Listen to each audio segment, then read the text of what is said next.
gens, vous continuez à nous rejoindre, je vous propose, j'ai une petite introduction, un petit atelier à vous faire en introduction de cette session. Donc, on va pouvoir le débuter et les gens nous rejoindront au fil de l'eau. Alors, aujourd'hui, j'ai la chance d'être accompagné, je ne suis pas seul, accompagné de plusieurs de mes collègues, exclusivement féminines, donc c'est très bien pour la parité. Anne-Sophie Six, qui est chargée de relations membres, donc sera à nos côtés pour animer l'atelier. Camille Boss, qui est en charge de l'animation des territoires. Alice Tan, qui est chargée de communication. Cécile Demeude, qui est chargée de mission inclusion et ODD, enfin moi-même, toujours là, donc en charge de prospection et de contenu PME. Bonjour à ceux qui arrivent, bonjour Paul. Donc, on se retrouve aujourd'hui pour la dernière session de cet accélérateur, malheureusement. Mais vous verrez, on a une petite surprise. Je vous en avais parlé la fois dernière pour un atelier ou une session, un événement de clôture de cet accélérateur. Je vous parlerai plus en détail des modalités en fin de session et je vous inviterai aussi à vous inscrire si vous souhaitez nous rejoindre. Petit point de rappel sur la dernière session. Pour ceux qui étaient là et pour ceux qui n'étaient pas là d'ailleurs, on avait vu quelques bonnes pratiques à mettre en place facilement dans ces entreprises, donc que ce soit sur le sujet des droits de l'homme, de l'inclusion, de l'égalité femmes-hommes, de l'environnement évidemment, du climat, donc de la biodiversité, également de l'anticorruption. Je vous avais proposé aussi, si vous le souhaitiez, d'organiser, pourquoi pas chez vous, des ateliers pour discuter avec vos parties prenantes d'actions à mettre en place et aussi de vous aider de la trame des fiches actions qui étaient dans le pack d'activités pour bien structurer la démarche. Donc, c'était voilà, des recommandations qu'on vous avait données. Aujourd'hui, la session a pour objectif de vous expliquer et de vous faire mieux comprendre pourquoi et comment suivre ces progrès en matière de RSE, mieux comprendre pourquoi c'est extrêmement important de faire gage de transparence sur ce domaine. Donc, vous verrez, on aura une petite session comme d'habitude plénière où je vous donnerai quelques bonnes pratiques et ensuite une session d'atelier en sous-groupe. Donc, comme je viens de dire, on aura une première session en plénière sur comment déployer et suivre sa démarche RSE, sur aussi la communication sur le progrès. Je pense que vous êtes pas mal assez familier de ce terme, mais pour mettre tout le monde sur un pied d'égalité, on reverra les bases. On aura ensuite l'exercice individuel. Vous verrez, ça va être assez sympa. Vous aurez à préparer un petit pitch de votre démarche RSE. Donc, comment pitcher en quelques minutes la démarche RSE avec les enjeux clés, les difficultés, les solutions et les résultats. Et ensuite, ce pitch, vous pourrez donc l'exposer à vos pairs dans le cadre des groupes de travail. On parlera ensuite donc de l'événement de clôture et on conclura sur une session de questions-réponses. Ah, petite question, sauf erreur de ma part, je n'ai pas le modèle des fiches actions. Alors, les fiches actions sont disponibles dans le pack d'activités. Si vous voulez, Catherine, je peux vous le renvoyer.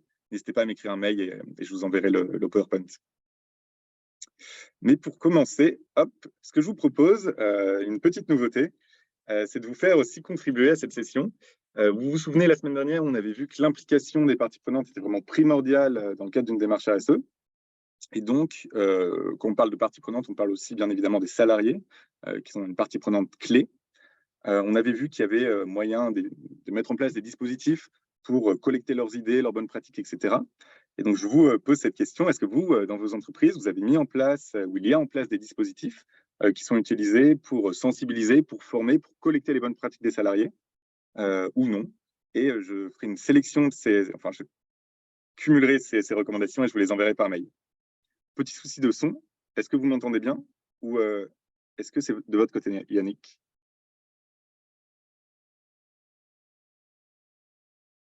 Oui, très bien. Ok, super. Donc, je vous propose là de prendre quelques minutes pour justement exposer les dispositifs que vous avez mis en place dans vos entreprises. Ça peut être des ateliers, ça peut être des formations, ça peut être plein de choses. Donc, n'hésitez pas à communiquer. Et ensuite, je ferai une sélection, enfin, je prendrai toutes vos idées et je vous les enverrai. Donc, Clémentine, ouais, fresque du climat, ça c'est vrai qu'on en parle souvent et c'est un super outil, un très bon atelier. Plan d'action, suite bilan carbone, communication interne, évidemment. Est-ce que dans la communication interne, c'est plutôt des affiches, c'est plutôt des posts réseaux sociaux?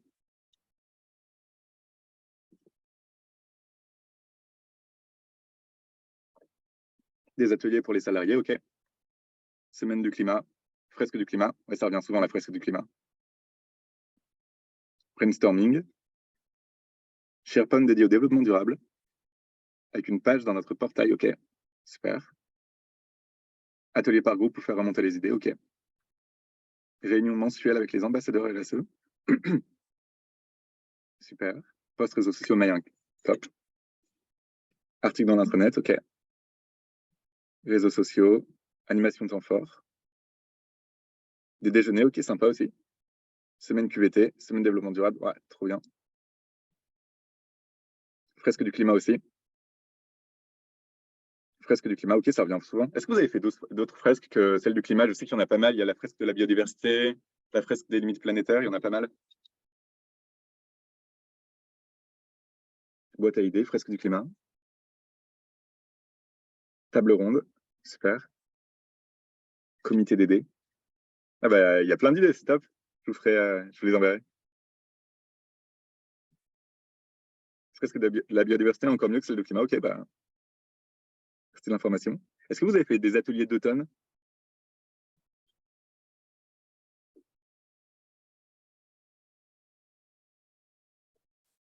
Oui, à titre perso, ok.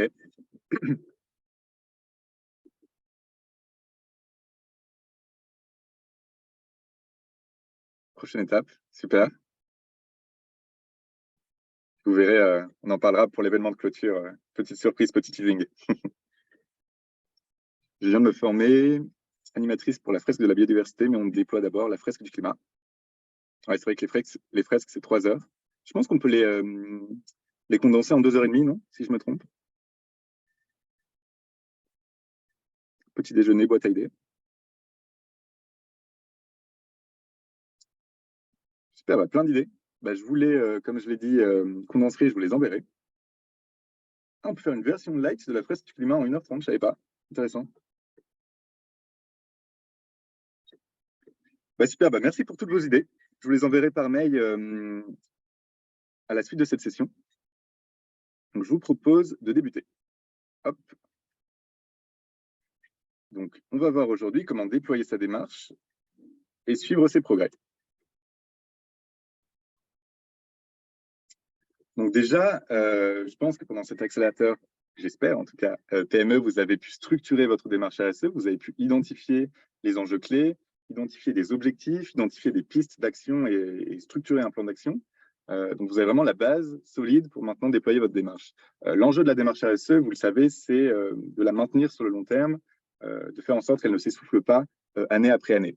Pour ça, il y a 3 facteurs clés à avoir en tête. Premièrement, c'est la mobilisation. Donc, c'est comment garder ces parties prenantes mobilisées. Et en premier lieu, l'une de ces parties prenantes principales, c'est salariés. Donc, ça peut faire le lien avec ce qu'on vient de dire, à travers justement des ateliers, des fresques, des lunchs, des déjeuners, etc. Garder constant l'intérêt, la mobilisation des salariés. C'est vraiment quelque chose de crucial, de primordial, et sur lequel je vous consiste d'insister. Deuxième facteur et deuxième axe intéressant à avoir en tête, c'est l'amélioration continue. Vous le saviez mieux que moi, vu que vous êtes en entreprise. Une démarche RSE, ce n'est pas fixe et arrêté à un instant T. C'est vraiment un processus d'amélioration continue. Donc, comment continuellement identifier de nouvelles actions à mettre en place, rehausser ses ambitions, revoir ses objectifs, réinterroger sa stratégie. Donc, c'est vraiment comment continuellement améliorer sa stratégie. Et enfin, troisième axe clé dans le déploiement de long terme d'une démarche de RSE, c'est le suivi des progrès. Pourquoi c'est super important? Un peu comme une entreprise qui va suivre ses indicateurs financiers, dans le cadre de la stratégie RSE, suivre des indicateurs de performance, ça permet de savoir si on est dans les clous ou non, si on a la bonne trajectoire ou non. Donc, si on a la bonne trajectoire, super, tout va bien. Si on est un peu en retard, on va être incité à mettre en place de nouvelles actions pour justement atteindre ces objectifs. Donc, vraiment 3 axes à garder en tête pour avoir une démarche pérenne sur le long terme. Petite méthode, si vous vous souvenez bien, qu'on avait déjà vu ensemble pour éviter le greenwashing, et ça fait le lien avec le suivi des progrès justement. En fait, pourquoi certaines entreprises sont accusées de greenwashing? Parce qu'elles se fixent des objectifs qui sont larges et ambigus et qui ne permettent pas en fait effectivement de mesurer le progrès. On avait pris l'exemple, si vous vous souvenez bien, de la volonté de certaines entreprises, c'est assez à la mode, de devenir neutre en carbone, sans réelle date butoir ou définition claire du périmètre de l'objectif. Donc ça, typiquement, ça peut faire comme du greenwashing, dans le sens où l'entreprise va s'engager sur quelque chose qui n'est pas très précis, qui n'est pas très structuré, qui n'est pas très formalisé, et ça peut faire plus effet de communication que réel plan stratégique. Donc à éviter. Ce qu'il faut faire au contraire, on l'avait vu aussi, c'était de sélectionner des indicateurs clés, qui vont être des indicateurs de pilotage de votre stratégie RSE, pour vous permettre d'une part d'élaborer vos objectifs, de suivre vos progrès au fil du temps, également de communiquer, ça c'est très important, sur vos résultats sans faire de greenwashing. Parce qu'une fois que vous avez sélectionné vos indicateurs et que vous les communiquez chaque année, et bien qu'ils soient bons ou mauvais, vous faites preuve de transparence et on ne peut pas vous le reprocher. On avait vu qu'il fallait de préférence donc utiliser des indicateurs reconnus, comme ceux qui sont intégrés dans la communication sur le progrès, ou sinon, vous pouvez également utiliser par exemple ceux de la GRI. Donc la GRI, c'est la Global Reporting Initiative. En fait, pourquoi on recommande d'utiliser des indicateurs reconnus? D'une part, pour faire preuve de robustesse, parce que lorsque l'indicateur est reconnu internationalement, c'est qu'il a une vraie légitimité, qu'il est reconnu par les parties prenantes, que ce soit les gouvernements, les investisseurs, les banques, etc. Et d'autre part, pour vous-même, pour vous permettre de vous comparer à d'autres entreprises. En fait, ce qui est super important, c'est que lorsque vous êtes dans une démarche de RSE, pour savoir si vous êtes en avance par rapport à votre concurrent ou en avance par rapport à votre secteur, ou un peu en retard, et ce n'est pas forcément très grave. Et en fait, il faut savoir comparer, être en capacité de comparer. Et donc, en utilisant des indicateurs qui sont reconnus, vous allez pouvoir tout simplement comparer vos progrès. Petite question, je les prends au fil de l'eau. Avez-vous des indicateurs pour nous aider à mesurer l'impact des sensibilisations auprès des collaborateurs? Alors là, quand on parle de mesure d'impact, c'est un peu différent. En fait, on a typiquement deux types d'indicateurs. On a des indicateurs de résultats, donc comme ceux présentés ici. Les indicateurs d'impact, on le verra un peu après, c'est un peu différent. En fait, l'impact, si ça vous intéresse, je vous renvoie à la publication de la plateforme RSE sur la mesure d'impact, qui est très intéressante, qui est sortie il y a quelques semaines, qui explique très bien les différentes définitions. L'impact, en fait, ça fait sens dans le plus long terme. Donc, il y a des indicateurs spécifiques qui existent. Et encore une fois, je vous renvoie à la publication de la plateforme RSE qui en liste certains. Hop. Une fois qu'on a sélectionné ces indicateurs, on l'avait vu également, il faut en assurer le suivi et le pilotage. Donc pour ça, en fait, pas besoin de se casser la tête. Vous pouvez créer un document Excel, pas besoin d'investir des milliers d'euros dans des logiciels ad hoc. Vous créez un tableau Excel avec, d'une part, les sujets que vous avez évalués comme prioritaires en amont, d'autre part, donc l'indicateur que vous avez sélectionné, et ensuite, chaque année, tout simplement la mesure de l'indicateur. Donc c'est vraiment le tableau le plus simple qu'il est possible de faire, mais c'est aussi le plus efficace à mon sens, parce qu'on n'est pas perdu avec plein de fioritures. Là, on va vraiment droit au but. On voit ses progrès et son objectif. Donc là, petit exemple dans ce tableau, on avait plusieurs sujets prioritaires. Donc l'égalité entre les sexes, qui est mesurée par la part des femmes chez les cadres dirigeants, donc avec l'évolution année après année, et l'objectif final. Et enfin, d'autres sujets prioritaires, donc la santé et sécurité au travail, le climat, l'eau, etc. En sachant que ce qui est recommandé de faire, ce qu'il est possible de faire en tout cas, c'est de mesurer ces indicateurs chaque année pour avoir une sorte de parallélisme des formes, typiquement avec les rapports financiers. Par contre, bien évidemment, si la donnée est dure à collecter ou coûteuse, ou les deux, ça peut être fait un peu moins fréquemment. Je pense par exemple à des bilans carbone. Si réaliser un bilan carbone chez vous, c'est coûteux ou c'est prenant en ressources humaines, pourquoi pas imaginer de le faire seulement une fois tous les 1 an et demi ou tous les 2 ans, si vous avez des ressources limitées. Au contraire, si la donnée est facilement collectable et qu'elle est peu coûteuse, vous pouvez bien évidemment suivre vos indicateurs chaque mois, chaque semestre ou plus fréquemment. Donc, en plus de cet outil de pilotage interne, le petit tableau Excel que vous pouvez faire, ce qu'il est intéressant d'avoir, c'est la communication sur le progrès. Donc, vous allez voir, je vais rappeler quelques basiques, mais qui est vraiment l'outil de mesure des progrès du pacte mondial et qui, vous allez le voir, a beaucoup d'avantages. Et c'est vraiment en plus de l'outil de pilotage. Moi, ce que je vous conseille d'avoir, c'est d'une part votre tableau Excel de pilotage interne avec les indicateurs que vous avez sélectionnés, qui peuvent d'ailleurs être des indicateurs présents dans la COP, et d'autre part la COP pour exposer vos progrès au grand public. Petit rappel sur la COP, qu'est-ce que c'est? Donc la COP, c'est l'acronyme de communication sur le progrès. C'est composé de deux choses. Premièrement, d'une déclaration du PDG, qui va exprimer un soutien continu au Pacte mondial des Nations Unies en signant sur une plateforme électronique tout simplement son engagement continu.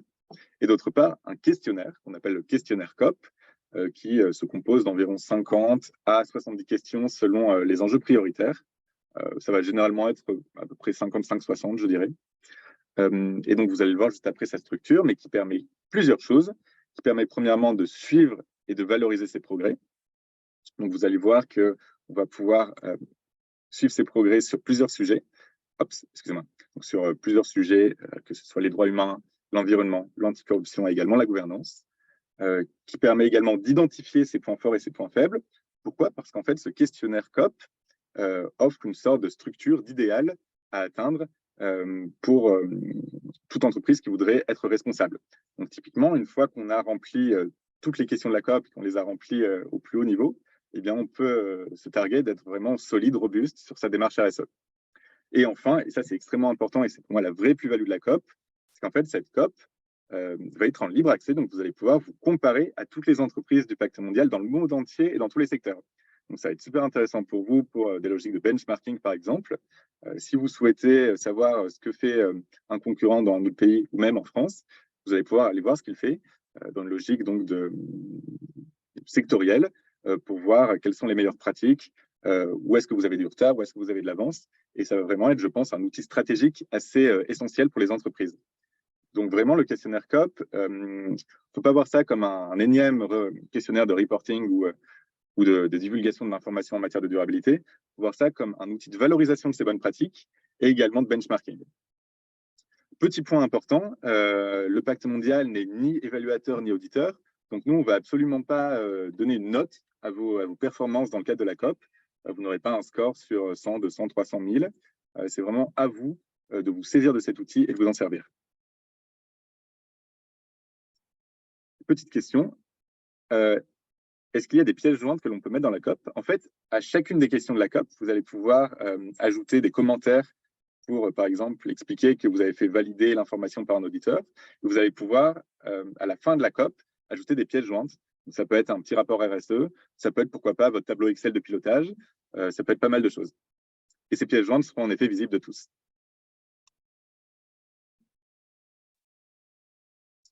Petit point pratique, donc la COP est disponible sur une plateforme Internet.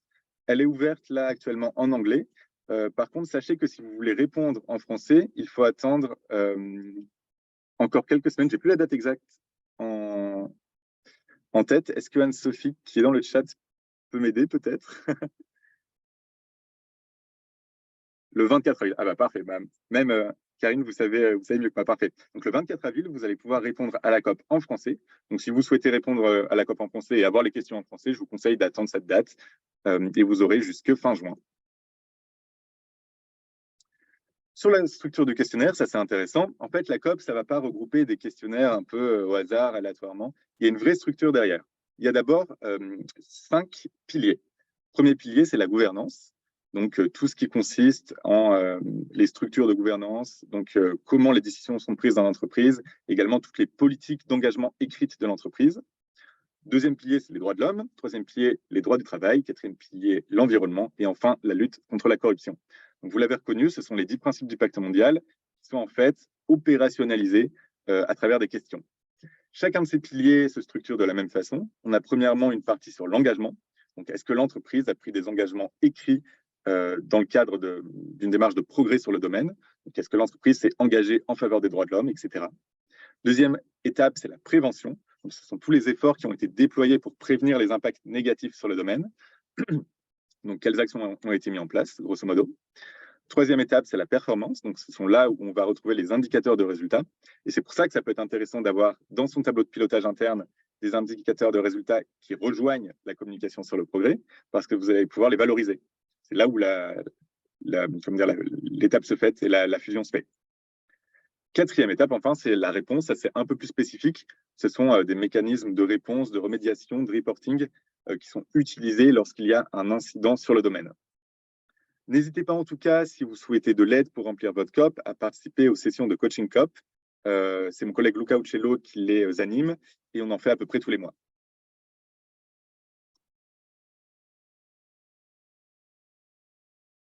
Petite question, pour la communication sur l'engagement. Alors, la communication sur l'engagement, pour ceux qui ne savent pas, c'est l'équivalent de la COP, mais pour les organisations sans but lucratif. En fait, les modalités restent les mêmes, donc il n'y a pas de changement. Vous restez avec un format narratif. Exemple pour la COP. Voici une question type. Donc, est-ce que l'entreprise a nommé une personne ou un groupe de personnes responsables pour chacun des sujets de développement durable? Donc, vous allez pouvoir répondre et ça va également vous inspirer, je pense, des nouvelles idées et de nouvelles bonnes pratiques à mettre en place dans vos entreprises. Exemple sur la partie environnement dans l'étape résultat. Quelles ont été les émissions mondiales brutes de gaz à effet de serre de l'entreprise pendant la période de référence? Donc, vous allez également pouvoir répondre. Ce qui est intéressant, c'est que bien évidemment, en tant que PME, vous n'allez pas avoir la possibilité de répondre à l'ensemble des questions qui sont posées, mais ça a été pris en compte.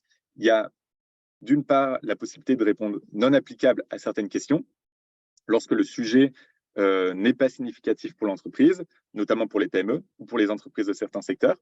Je pense par exemple au sujet de l'eau. Si votre entreprise est une entreprise du secteur des services qui n'a pas évalué comme matériel, c'est-à-dire comme prioritaire, comme significatif, le sujet de l'eau, elle va pouvoir ne pas y répondre. L'entreprise peut également répondre inconnue à certaines questions lorsqu'elle ne dispose tout simplement pas de la donnée ou que la donnée n'existe pas. En fait, ce qui est intéressant de voir, c'est que toujours dans cette logique d'amélioration continue, répondre inconnu ou non applicable n'est pas une fin en soi. En fait, ça permet de réaliser d'une part l'importance de certaines thématiques. Par exemple, dans le cas de l'eau, l'entreprise des services va pouvoir se dire « Ah mais tiens, est-ce que j'ai vraiment aucun impact sur l'eau ou est-ce que j'en ai un peu ?» Ça permet de mener à une réflexion plus large. Et ça permet également de construire de nouveaux processus de récolte de données. Pourquoi pas, encore une fois, d'intégrer de nouveaux indicateurs dans votre tableau de pilotage interne. Hop. Il y a une période donc, de soumission qui est standardisée dans le monde entier, de mars à juin, donc avec les nuances qu'on a vues dans le chat à l'instant. Si vous ne remplissez pas votre COP avant la fin du mois de juin, il y aura en fait une mention non communiquant sur le site internet du Pacte mondial sur la page de votre entreprise, qui sera enlevée au moment où vous régularisez votre situation, donc au moment où vous communiquez votre COP. Par contre, si vous ne remplissez pas votre COP avant la fin de l'année, votre entreprise sera exclue. Donc voilà, pour la communication sur le progrès et la logique de pilotage des indicateurs. Est-ce que vous avez des questions avant qu'on passe au petit atelier? Alors, le statut Advance, très bonne question. Donc, pour ceux qui ne savent pas, le statut Advance, c'était le statut des entreprises les plus avancées du Pacte mondial. Pour le moment, le statut a été supprimé, mais il y a une réflexion au sein du Pacte mondial des Nations Unies sur pourquoi pas réintégrer une logique de statut, non pas cette année, mais peut-être l'année prochaine ou l'année d'après. Hop. Voilà, parfait. Je pense qu'on a répondu à toutes les questions sur ce sujet. Donc là, vous allez voir, l'atelier va être assez sympa. Ce que je vous propose de faire, c'est d'organiser un petit pitch. Je réponds juste à la question. Donc, peut-on adhérer au Global Compact sans communiquer sur sa COP? Non. Mais petite nuance, lorsque vous adhérez au Global Compact, entre janvier et juin, vous avez uniquement à communiquer sur votre COP l'année d'après. Si vous adhérez entre juillet et décembre, vous devez communiquer sur votre COP l'année d'après, mais vous pouvez choisir de ne pas la rendre publique. Et je laisse Anne-Sophie répondre aux autres questions sur la COP, qui est vraiment l'experte chez nous. Donc maintenant, petit atelier sur le pitch. Vous allez voir, ça va être assez sympa.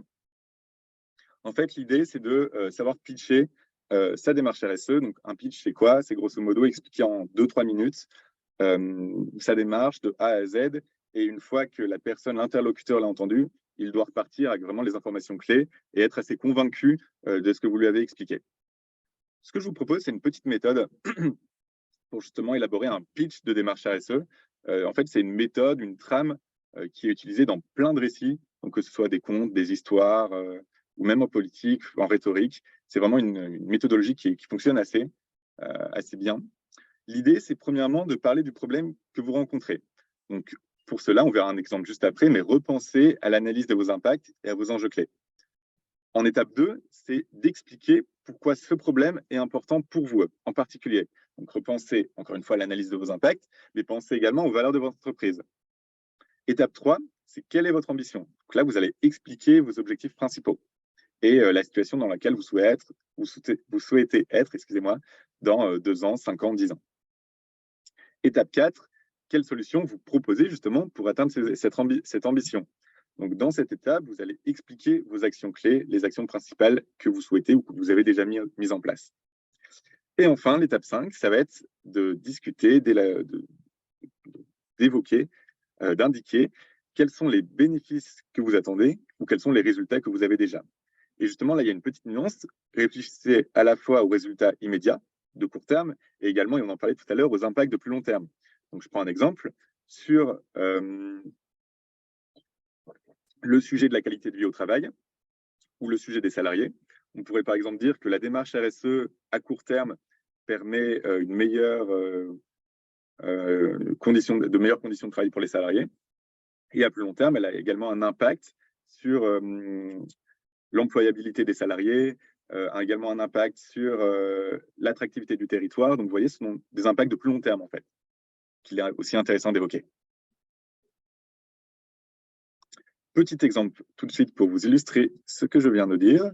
Donc là, j'ai pris l'exemple d'une entreprise qui souhaite discuter de son engagement sur le changement climatique. Bien évidemment, dans votre pitch, vous pouvez parler de toutes les thématiques que vous abordez, ou du moins des thématiques principales. C'est d'ailleurs conseillé. Donc, dans l'exemple, l'entreprise va dire, eh bien, pour moi, enfin, pour nous d'ailleurs, pour la société, le défi climatique est imminent. Il peut remettre en cause la qualité de vie sur Terre, etc. Donc, ce problème est extrêmement important pour mon entreprise et pour nos parties prenantes. Pour nos parties prenantes, bah, évidemment pour la société au sens large, parce que c'est un péril imminent. Pour nos investisseurs, parce que ça peut réduire la résilience de notre entreprise sur le long terme. Pour notre entreprise, parce que notre capacité à investir à moyen et long terme est remise en cause, etc. Donc, expliquer pourquoi ce problème est important. Troisième étape, dans ce cadre-là, notre objectif souhaite participer aux efforts pour atteindre la neutralité carbone, avec un objectif d'ici 2028 de réduire nos émissions sur les 3 scopes de 50%. À travers quelle solution? Étape 4, l'éco-conception, l'isolation, une politique d'achat responsable, etc. Et enfin, pour finir, donc la fin de l'histoire du petit récit, eh bien, grâce à toute cette démarche RSE, on va pouvoir renforcer la résilience de l'entreprise, sensibiliser le secteur, voilà, etc., être en capacité d'avoir de nouveaux financements. Et donc, voilà un peu la trame du récit. Donc, c'est d'abord problème, ensuite ambition, solution, et enfin situation finale. C'est vraiment le récit classique des contes pour enfants, par exemple. Est-ce que vous avez des questions sur cette trame?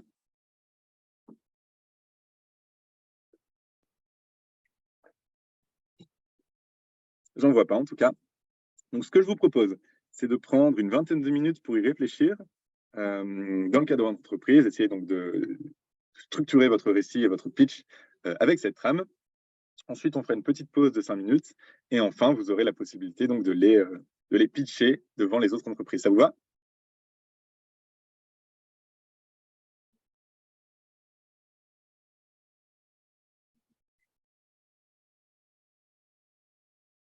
Je pense que ça vous va, s'il n'y a pas de réponse. Merci Camille. Bah, super, bah, alors je vous laisse une vingtaine de minutes pour y réfléchir et on se retrouve juste après. Et je vous laisse... Ah, non, petite question, excusez-moi, petite information supplémentaire. Ce qui peut être aussi intéressant, avant de vous laisser, c'est de réfléchir à qui votre récit est destiné. Je m'explique. Ce qui peut être intéressant, c'est d'orienter votre discours de façon un peu différente, que ce soit qu'il soit destiné à des salariés, à des investisseurs, à des clients, des journalistes ou à l'administration. Quelques points clés qui peuvent être intéressants. Par exemple, un salarié va être intéressé par la façon dont la démarche RSE pourrait renforcer les conditions de travail et l'engagement de l'entreprise. Un investisseur va plutôt être intéressé par la façon dont la démarche pourrait renforcer la résilience de l'entreprise. Un client va plutôt être intéressé par le nouveau message et par la façon dont ce nouveau message, dont votre nouvelle identité, peut avoir un impact sur la valeur qu'il tire de l'entreprise. Un journaliste va pouvoir être intéressé par l'aspect innovant de la démarche. Et enfin, les administrations publiques peuvent être intéressées par votre démarche RSE, par l'impact sociétal et par la façon dont la démarche peut bénéficier au territoire de l'entreprise. Donc, quelques éléments à avoir en tête.